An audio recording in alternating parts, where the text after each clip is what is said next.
Extrait de Grève et joie pure de Simone Veil, lu par Hervé Dubourjal. Enfin, on respire. C'est la grève chez les métallos. Le public qui voit tout ça de loin ne comprend guère. Mais qu'est-ce que c'est ? Un mouvement révolutionnaire ? Mais tout est calme. Un mouvement revendicatif ? Mais pourquoi si profond, si général, si fort, si soudain ? Quand on a certaines images enfoncées dans l'esprit, dans le cœur, dans la chair elle-même, on comprend. On comprend tout de suite. Dès qu'on a senti la pression s'affaiblir, immédiatement, les souffrances, les humiliations, les rancœurs, les amertumes silencieusement amassées pendant des années ont constitué une force suffisante pour desserrer l'étreinte. C'est toute l'histoire de la grève. Il n'y en a pas d'autre. Il s'agit, après avoir toujours plié, tout subi, tout encaissé en silence pendant des mois et des années, d'oser enfin se redresser, se tenir debout, prendre la parole à son tour, se sentir des hommes pendant quelques jours. Indépendamment des revendications, cette grève est en elle-même une joie pure, une joie sans mélange. Oui, une joie.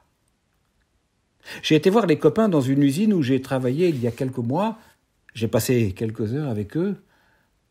Joie de pénétrer dans l'usine avec l'autorisation souriante d'un ouvrier qui garde la porte. Joie de trouver tant de sourires, tant de paroles, d'accueil fraternel. Comme on se sent entre camarades dans ces ateliers où, quand j'y travaillais, chacun se sentait tellement seul sur sa machine. Joie de parcourir librement ces ateliers où on était rivé sur sa machine, de former des groupes, de causer, de casser la croûte.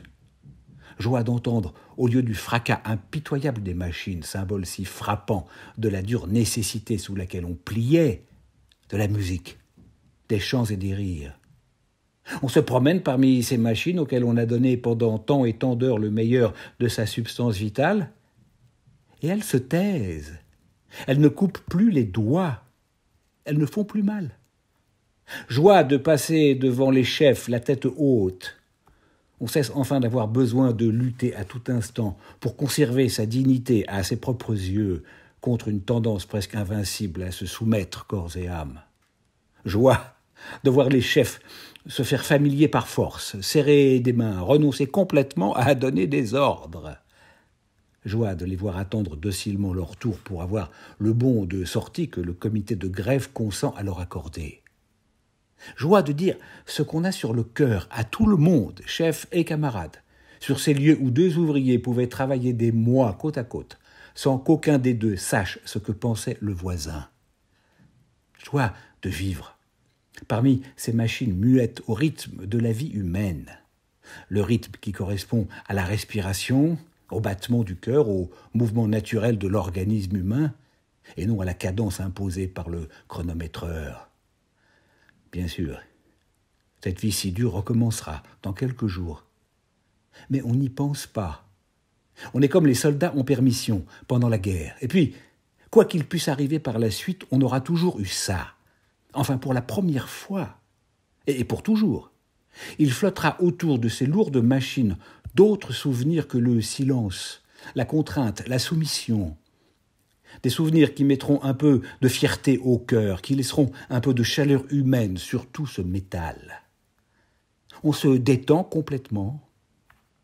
On n'a pas cette énergie farouchement tendue, cette résolution mêlée d'angoisse si souvent observée dans les grèves. On est résolu, bien sûr, mais sans angoisse. On est heureux. On chante, mais pas à l'international. Non, pas à la jeune garde. On chante des chansons, tout simplement, et c'est très bien. Quelques-uns font des plaisanteries dont on rit pour le plaisir de s'entendre rire. On n'est pas méchant. Bien sûr, on est heureux de faire sentir aux chefs qu'ils ne sont pas les plus forts. C'est bien leur tour, ça leur fait du bien. Mais on n'est pas cruel. On est bien trop content. On est sûr que les patrons céderont. On croit qu'il y aura un nouveau coup dur au bout de quelques mois, mais on est prêt. L'idée de négocier avec les patrons, d'obtenir des compromis ne vient à personne. On veut avoir ce qu'on demande. On veut l'avoir parce que les choses qu'on demande, on les désire. Mais surtout parce qu'après avoir si longtemps plié, pour une fois qu'on relève la tête, on ne veut pas céder. On ne veut pas se laisser rouler, être pris pour des imbéciles.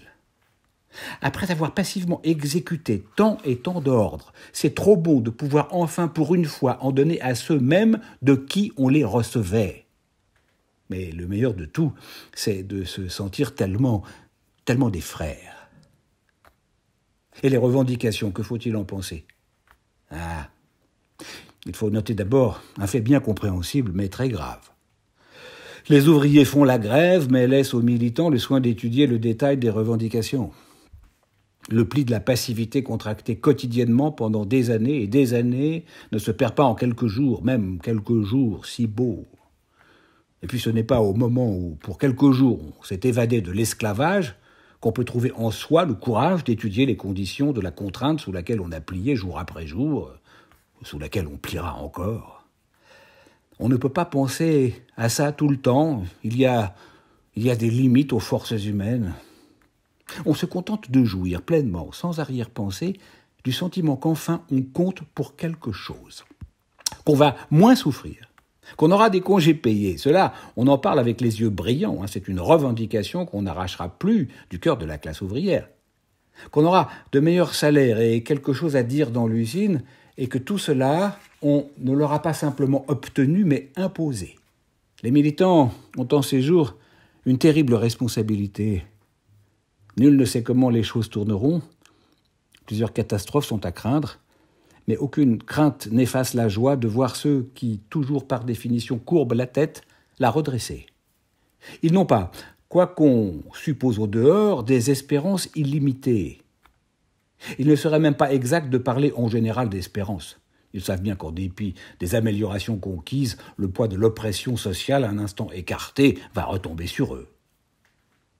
Ils savent qu'ils vont se retrouver sous une domination dure, sèche, sans égard. Mais ce qui est illimité, c'est le bonheur présent. Ils se sont enfin affirmés. Ils ont enfin fait sentir à leurs maîtres qu'ils existent. Se soumettre par force, c'est dur. Laisser croire qu'on veut bien se soumettre, c'est trop. Aujourd'hui, nul ne peut ignorer que ceux à qui on a assigné pour seul rôle sur cette terre de plier, de se soumettre et de se taire, plient, se soumettent et se taisent seulement dans la mesure précise où ils ne peuvent pas faire autrement. Y aura-t-il autre chose ? Allons-nous enfin assister à une amélioration effective et durable des conditions du travail industriel ? L'avenir le dira. Mais cet avenir, il ne faut pas l'attendre. Il faut le faire.